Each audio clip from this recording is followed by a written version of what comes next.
The person I knew Tupac as, he was like very intelligent, and to me, like, society and people who always talk bad about him had the wrong vision of what kind of person he really was. I mean, everybody has done crazy things before or get put off in the wrong situations with the wrong type of people and wrong surroundings, but he's not a bad person. To me, I think he had a lot of sense and he was very intelligent. He stands out as a warrior.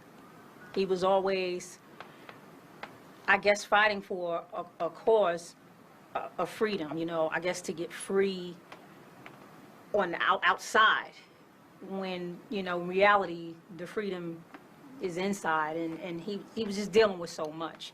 So, he, you know, he was just always warring for us and making us understand that he was within the struggle with us.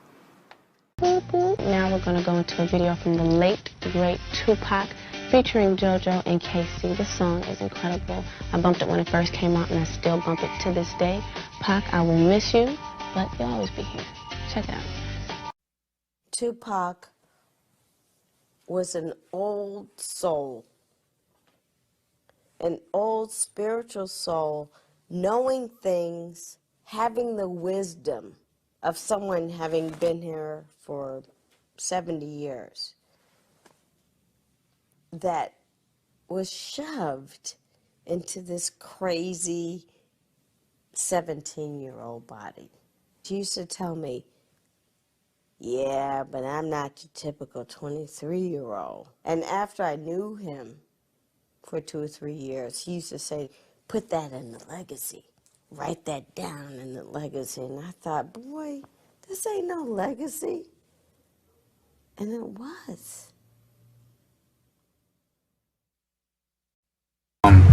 Heard that Tupac was shot, and then like later on down the line they said he had passed away. It was like real shocking, but I feel that what the Lord does is like put things in front of you to show you like lessons. I mean, like it goes back to even the Easy E thing, you know what I'm saying? It's like, cause children, they look up, and not just children, but like people our age, you know what I'm saying, they look up to the people that they see on the TV screen and what they hear. And I just think it was a big lesson. I heard he made a record about me, and he was in New York, and nobody from New York is really, they talk it, man, but all them companies don't really hold it down.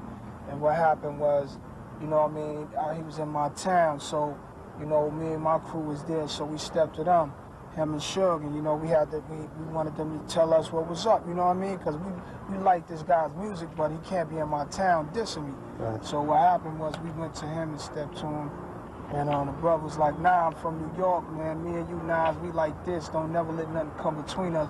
And he told me that I'm going to hear a lot of things that he said about me, and he's going to hear a lot of things that I said about him, but put it past us, and we powerful people, and let's move ahead. And we shook hands and said we'll talk on a later note. 3 days later, he was gone, and we never got a chance to really talk. When you think the end could be near, you're going to want the people, you're going to want the world to know everything that you got inside. That's why he stayed in the studio. He stayed making something new, because he had so much in a little time to tell. Tupac, what did he mean to me? It was a little weird being in the presence of Tupac, and we're very similar. Similar to the point where we almost clashed. Both Geminis, and it was almost like 4 people being in a room. You know, and I don't know if this has any significance, but I was born on an odd day, the 27th, and he was born on the 16th, which equals to 7 and 9 day, and we were odd. It was very odd when we were together. I'll be missed, you know what I'm saying, his music. I mean, the way I knew him, he was a sentimental cat. You know what I'm saying? He wasn't as hardline as everybody presented him. I was very saddened, truthfully, at the tragic and senseless loss of such a multi-talented young man. I got a chance to go to his house a few months before he passed on, and it was weird. It was a very weird experience because everything that was in my cabinets was in his cabinets.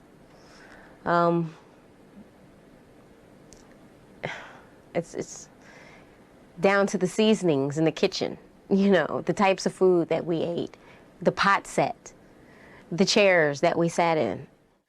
I look at the way his life was, and I don't know, I see a lot of that in me. Tupac was just himself, free to be him. He didn't care what nobody had to say about him. He was being himself.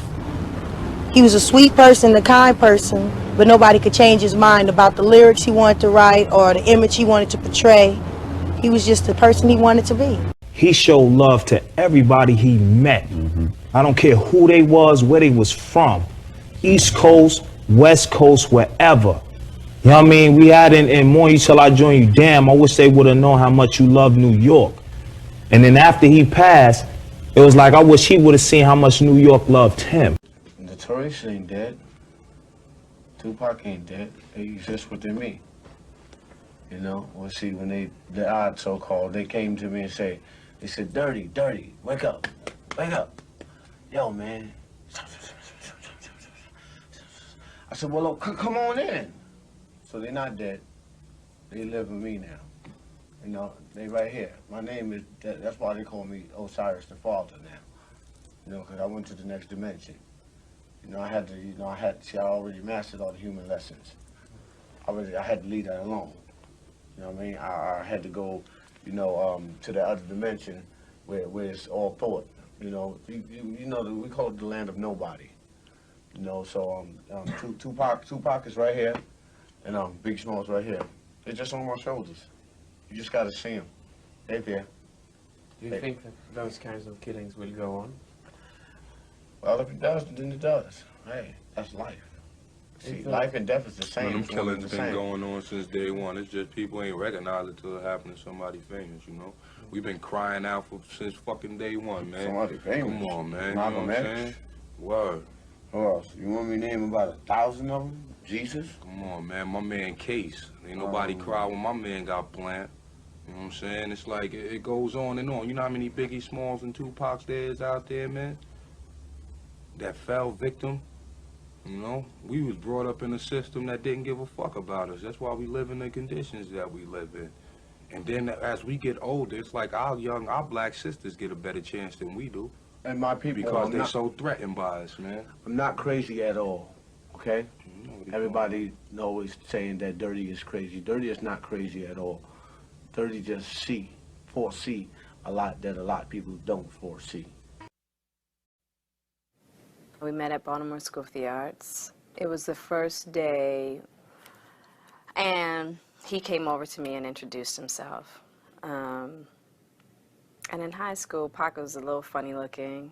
Definitely, from looking at him, wasn't necessarily like the type of cat that I would even like deal with, you know. But as soon as he approached me, he was like a magnet. It was like once you paid attention to him, he kind of sucked you in.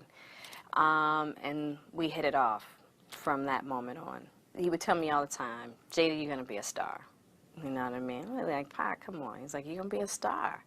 You got it. You just got it.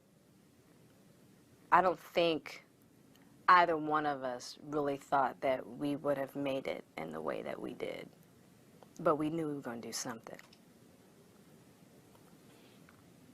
He was one of my best friends.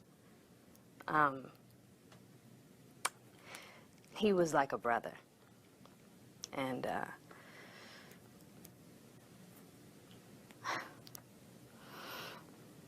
sorry. He was I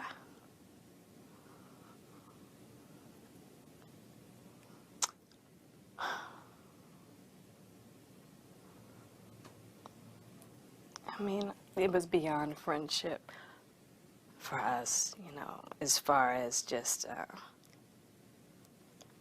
it was really difficult to explain because the type of relationship we had, you only get that once in a lifetime, so he was like a brother, father figure to me. Very protective, and we took really good care of each other. We took really good care of each other, the best that we could. But we gave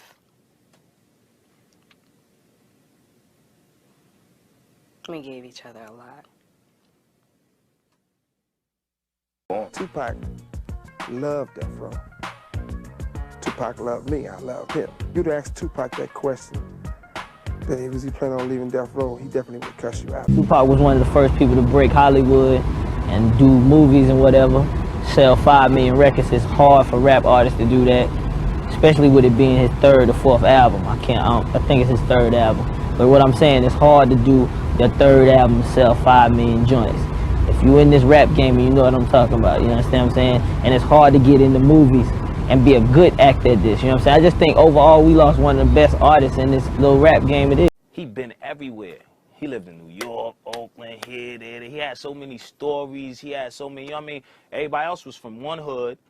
We could tell you about how it is in our hood. He could tell you about how it was in different hoods all over. He could tell you about how it was in the Black Panthers. He could tell you, you know what I mean? So anybody who didn't listen to Pac and just shrugged off what he was saying is just this nigga just out here talking or whatever. It was missing a jewel, was missing something that they could have took with for the rest of their life, and I'm glad that I was. He was so much of an influence, you know, he with me forever. You know what I mean? For life. Tupac is the largest selling rap artist, you know, and I think that's because of his consistency and his work ethic. You know, there's still new albums that haven't been fully, you know, released on his music. There's new music to come like that. It's not even over yet. You know, like when people have sightings of Elvis, Elvis material he's our Elvis.